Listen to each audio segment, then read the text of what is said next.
The Millennial Man is a strange creature, raised on Axe body spray and modern warfare lobbies. When I was a kid, protein bars tasted like chalk dust and Flintstones vitamins.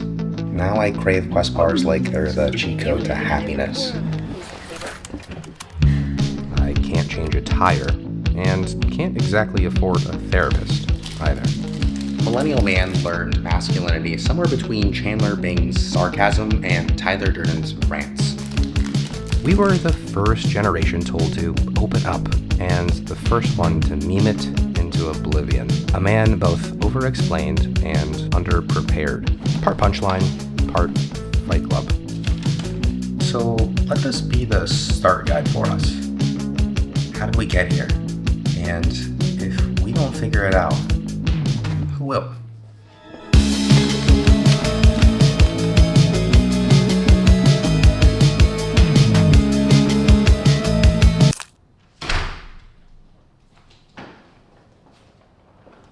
Men cry less than women.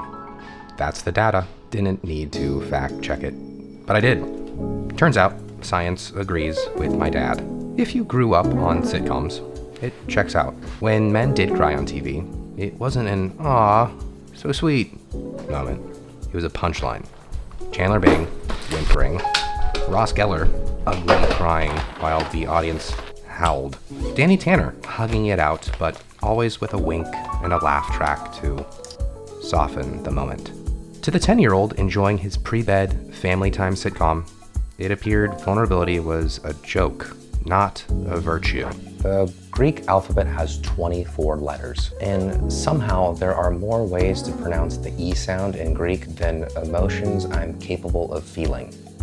I'm not ready to say you should be emoting more, but years, and I mean years, of therapy have convinced me of at least one thing. A little granularity with your feelings helps. They've got to come out somehow. And that's why I lean on rituals, like my breakfast routine. A Greek yogurt bowl, not exactly the Acropolis, but maybe just as sacred. I'm gonna tell you what I think though. If men cry less, that means our tears are rare. And in my world, the rarer something is, the more special it becomes. Think about my off-plan meals. After 167 hours of perfectly portioned macros, a loosely tracked date night burger and fries feels like Holy Communion. That burger is savored, respected. Why not treat male tears the same way? If we laugh at the rarest part of ourselves, what's left that's worth taking seriously? Instead, the blueprint we inherited gave us no middle ground. On one end, the stoic provider who never cracks. On the other, the bumbling clown who turns every feeling into a gag.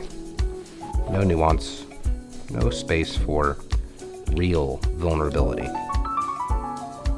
For older generations, blunt scripts like that made sense. Stoicism built families. Humor softened hardship. For us millennials, those scripts collapsed into punchlines. And it seemed to have left us without a model for nuance. And when those are your only models, you're unprepared for the real stuff. Grief, heartbreak, or just the weight of a Tuesday when you've unpacked from a long trip, but you feel like your skeleton is hollow and your soul is on airplane mode. That's where we begin, with the men who trained us in this binary. Chandler Bing and Tyler Durden, the accidental coaches of my generation. Thought experiment. What if I told you you have zero control over your destiny? How would that make you feel? Terrifying? Like, what's even the point of waking up?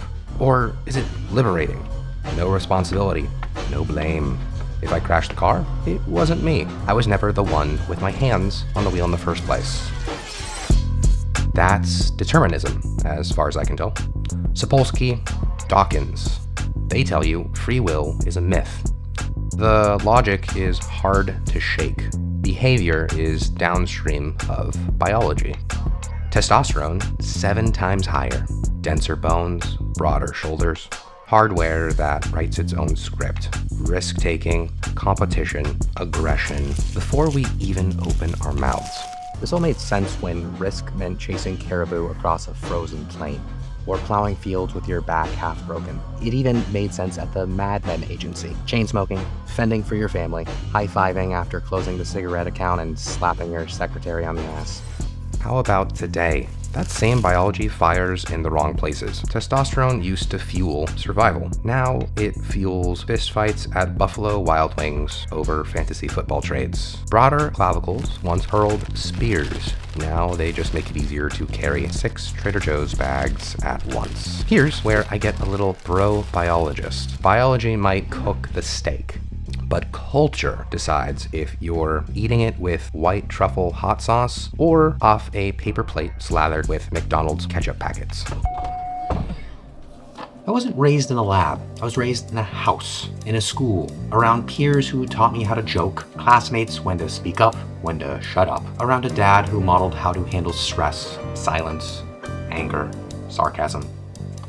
And then there was media, the loudest amplifier of them all. Sitcoms didn't invent sarcasm, but they put a laugh track behind it. Fight Club didn't invent rebellion, but it certainly sold it with abs and a red leather jacket. Chandler Bing taught me to turn pain into a punchline. Tyler Durden told us to turn it into violence, which leaves us Millennial Men caught in the middle. We got both downloads at once. Sarcasm and delt separation. Self-deprecation and cigarettes for dinner. It's the same biology as our fathers and grandfathers, but instead of clear scripts, we got Chandler Bing and Tyler Durden. Not archetypes, caricatures, and no nuance in sight. That's the paradox of my generation. Our hardware was built for survival.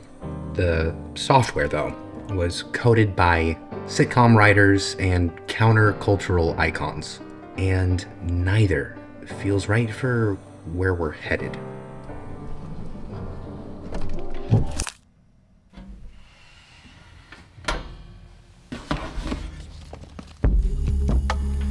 The leg press. The hardest part usually isn't the set itself. It's the moments after. Heart rate spiking, stomach churning, lungs begging for oxygen. 14 years of training tells me if I stand up too quickly, the vision narrows and the world tilts. I was a couple minutes into a rest between sets the other week. Fresh off a 2-rep PR, and it happened. I got misty-eyed. Some random song I'd never heard before came on a Spotify playlist, syncing perfectly with the high. Not much on my mind, just focused breathing. And then, not to get too fruity with my language here, but dare I say, it was the beauty of existence tearing up mid-set in the middle of the gym. 14 years of training taught me to chase progress, not epiphanies. But here I was, teary-eyed, and it didn't feel like weakness. That's when I remembered this chart my therapist gave me years ago. The kind you'd see taped to a special ed classroom wall. A ton of cartoon faces, each one trying to pin down a different emotion. These things trace back to Paul Ekman back in the 1970s. He was a psychologist who mapped human expressions across cultures. His research got simplified into therapy tools, then school posters, then printouts to challenge my emotional intelligence. I've battled this contrast of hot and cold emotions before, that hollow feeling after travel. You spend days immersed in newness, connection, beauty, and then come home emptier than ever. The moment in the gym, the many moments that follow an extravagant bout of traveling. A stutter in the software where biology and culture couldn't compute the complexity of what I was feeling. Because biology says I should be satisfied. A strong body, food in the fridge, decent rest. Culture says I should be grateful. You traveled, You lifted. You're living the dream. And yet the glitch appears. Tears between sets, emptiness after joy. Contradictions I don't have words for. A sea of questions that even the return of routine Greek yogurt bowls can't make up for. The Millennial Man is confused because the scripts we inherited were blunt instruments. Biology gave us strength, drive, competition. Culture amplified it into caricature. Chandler Bing's sarcasm or Tyler Durden rebellion. Neither of those knew what to do with nuance. So when something slips through, a tear mid-set, a strange hollowness after joy, it feels like an error, but maybe that's not weakness. Maybe that's the new space opening up. A modern man can leg press until his vision blurs and cries between sets. He can laugh at his own absurdity and hold awe without irony. He can carry too many grocery bags all in one trip and admit he's tired. Not the perfect man, just one possibility. A synthesis of warrior and clown, provider and rebel. A man who glitches sometimes because the old software isn't enough anymore. And maybe that's what makes us millennial men. Confused, yes, but also cracked open. Learning in real time how to carry strength and vulnerability in the same body.